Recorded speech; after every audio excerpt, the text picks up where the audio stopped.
এখানে অনেক ভাইরা বলে মোবাইল চালালে এত কিছু মনে পড়ে না, কিন্তু যখন নামাজে দাঁড়ায় আল্লাহু আকবার। যাদের হয় তারা বলেন, এরকম যাদের হয় তাদেরকে আমার পক্ষ থেকে ধন্যবাদ, আপনি সঠিক রাস্তায় আছেন। এখানে অনেকে আছে না, একবার উজু বানাইলে বারবার মনে সন্দেহ লাগে, হয়েছে না মনে হয় এটা তিনবার ধুইছি নাকি ধুই নাই, ভুল হয়েছে মনে হয়, কুলি কি করছি না করি নাই, অজু কি হয়েছে না হয় নাই, কাপড়ে কি ময়লা লাগছে না লাগে নাই। আপনাকে আমার পক্ষ থেকে ধন্যবাদ, কারণ আপনার ভিতরে এখনই ঈমানের আলো আছে, তাই শয়তানে জ্বালাচ্ছে। যে ঘরে আলো নাই সেই ঘরে শয়তান। আপনাদের যদি এরকম হয় বুঝবেন এখন আপনারা রাইট ওয়েতে আছেন, কারণ শয়তান চায় না কেউ আল্লাহর প্রিয় হোক। আমি কি বুঝাইতে পারছি কথা? তো এরকম হলে মন ছোট করেন না যে নামাজ ঢুকলামই সব ধরনের চিন্তা চলে আসছে। আপনি শুকরিয়া করবেন, আল্লাহ আমি হয়তো তোমার পথে এগোচ্ছি, শয়তানে দেখতে ফেট জ্বলে তো আমাকে জ্বালাচ্ছে। কথা বলেন ঠিক কিনা? এবার আসেন, আল্লাহ তাআলা সমস্ত ফেরেশতাকে বললেন উসজুদু লি আদামা। আল্লাহর হুকুম পালন করে সমস্ত ফেরেশতারা ডাইরেক্ট, একজনে করে নাই, আল্লাহর আদেশ মানে নাই। সবাই বলেন, সবাই বলেন। সে বেয়াদবি করে বলছে আনা খায়রুম মিনকুম, আমি ওনার থেকে উত্তম, আমি কেন দিব? আল্লাহর লগে বেয়াদবি করছে। তখন ফেরেশতারা কোথায়? জোরে বলেন, তখন ফেরেশতারা কোথায়? আরো জোরে কর না। সে মার্কেটিং বেয়াদবি করতেছে, আল্লাহ পাক রাগান্বিত হয়ে আবা ওয়াস্তাকবারা ওয়া কানা মিনাল কাফিরিন বলে তার সমস্ত সার্টিফিকেট ক্যান্সেল করে তাকে লানত দিয়ে বের করে দিছে, একদম বাইর করে দিছে। ফেরেশতারা উঠা দেখে যখন গেছে তখন সব স্বাভাবিক, বেয়াদবি করে ফেলছে, আল্লাহ জালালি হালতে চলে গেছে। ফেরেশতারা উঠা দেখে সব পরিবেশ ভিন্ন। ফেরেশতারা আল্লাহর সেই রাগ থেকে বাঁচার জন্য আবারও সিজদা দিচ্ছে। আরেকটু জোরে কোন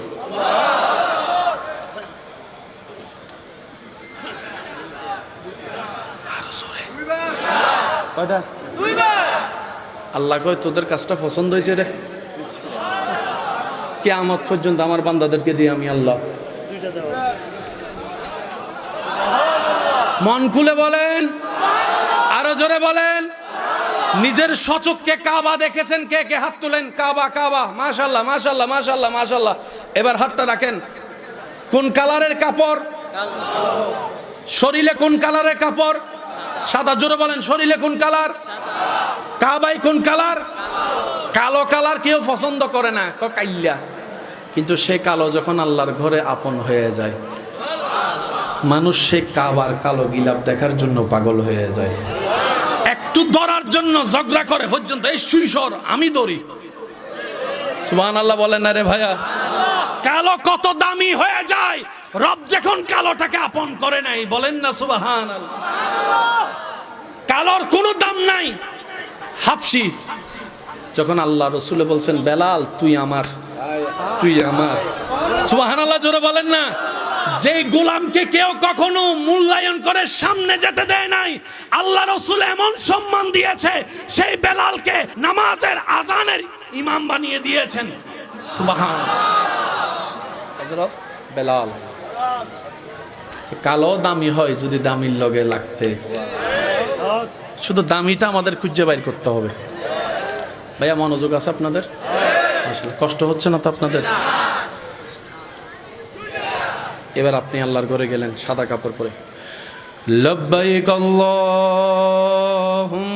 লব্বাইক লব্বাইক লা শারীকা লাক লব্বাইক ইন্নাল হামদা ওয়ান নি'মাতা লাকা ওয়াল মুলক লা। আল্লাহ আজকে যারা পড়তেছে তাদেরকে জীবনে একবার হলো তোমার ঘরকে সামনে রেখে পড়ার তুমি একটু সুযোগ করে দিও। মন খুলে বলেন লব্বাইক আল্লাহুম্মা লব্বাইক লব্বাইক লা শারীকা লাক লব্বাইক ইন্নাল হামদা ওয়ান নি'মাতা লাকা ওয়াল মুলক লা শারীকা। মাশাআল্লাহ, শেষবারের মতো লব্বাইক আল্লাহুম্মা লব্বাইক লব্বাইক লা শারীকা লাক লব্বাইক ইন্নাল হামদা ওয়ান নি'মাতা লাকা ওয়াল মুলক লা। রব বলে যে চেয়ারম্যান তুই বানা, এমপি তুই বানা, মন্ত্রী তুই বানা, প্রধানমন্ত্রী তুই বানা, কমিশনার তুই বানা, ভোটও দিবি তোরা, ভালো না লাগলে আন্দোলন করে তোরা চাইলে নামাইতেও পারবি, কিন্তু নবী বানানোর দায়িত্ব আমি আল্লাহ তোদেরকে দিব না, রসুল বানানোর দায়িত্ব তোদেরকে দিব না। সুবহানাল্লাহ জোরে বলেন না রে ভাইয়া। নবী বানানোর দায়িত্ব তোদেরকে দিব না, রসুল সিলেকশনের দায়িত্ব আমি তোদেরকে দিব না। কারণ ভালো লাগলে পাম দিয়া তুইলা দেস তোরা, ভালো না লাগলে আবার মালা পরাইয়া নামাই ফেলেস তোরা, এই সুযোগ আমি দিব না। ইন্নাল্লাহ আস্তাফা আদামা, আদমকে নবী আমি আল্লাহ বানাবো, মূসাকে রসুল আমি আল্লাহ বানাবো। সুবহানাল্লাহ জোরে বলতে থাকেন সুবহানাল্লাহ। ঈসাকে নবী আমি আল্লাহ বানাবো, দাউদকে নবুয়ত আমি দিব, ইউসুফকে নবুয়ত আমি দিব, সরকারে মদিনা রাহমাতুল লিল আলামিন তোদের নবীকে সমস্ত নবীদের ইমাম আমি আল্লাহ নিজেই বানাই দিব।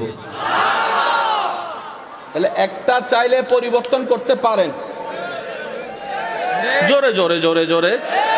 এই যে দেখেন কিছুক্ষণ আগে প্যান্ডেলের কাপড়টা লাগাইছে, এখন ওনারা খুলে ফেলতেছে, তাহলে পরিবর্তন হয়েছে কি হয় নাই? তাই আদম নবীরে পরিবর্তন করে আরেকজনকে বসান। জোরে বলেন না, জোরে বলেন না। রব বলে যে নবীর দায়িত্ব আমার, রসুল বানানোর দায়িত্ব আমার।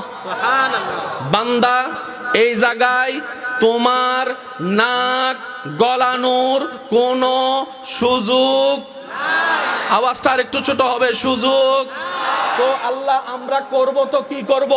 রব বলে যে জিব্রাইলকে আমি বানিয়েছি তুমি মেনে নিবা, মিকাইলকে আমি বানিয়েছি তুমি মেনে নিবা, ইসরাফিলকে আমি বানিয়েছি তুমি মেনে নিবা, দাউদকে আমি বানিয়েছি তুমি মেনে নিবা, আদমকে বশর আমি বানিয়েছি তুমি মেনে নিবা, মূসাকে কালিমুল্লাহ আমি রব বানিয়েছি তোর কাজ মেনে নেওয়া, ঈসাকে রুহুল্লাহর দায়িত্ব আমি দিয়েছি তোমার কাজ মেনে নেওয়া, মুহাম্মদকে হাবিবুল্লাহর আসন আমি রব দিয়েছি তোমার কাজ মেনে নেওয়া, মেনে নেওয়া, মেনে নেওয়া।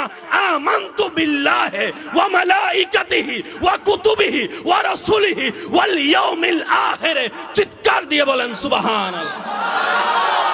নারে তাকবীর, আল্লাহু আকবার, নারে রিসালাত, ইয়া রাসূলুল্লাহ, সৈয়দ মুহাম্মদ মুকাররম বারিশ সাহেব জিন্দাবাদ, জিন্দাবাদ। ইমানদার ভাইয়ের আওয়াজ দিয়ে বলেন আমাদের কাজ কি নেওয়া, মেনে নেওয়া।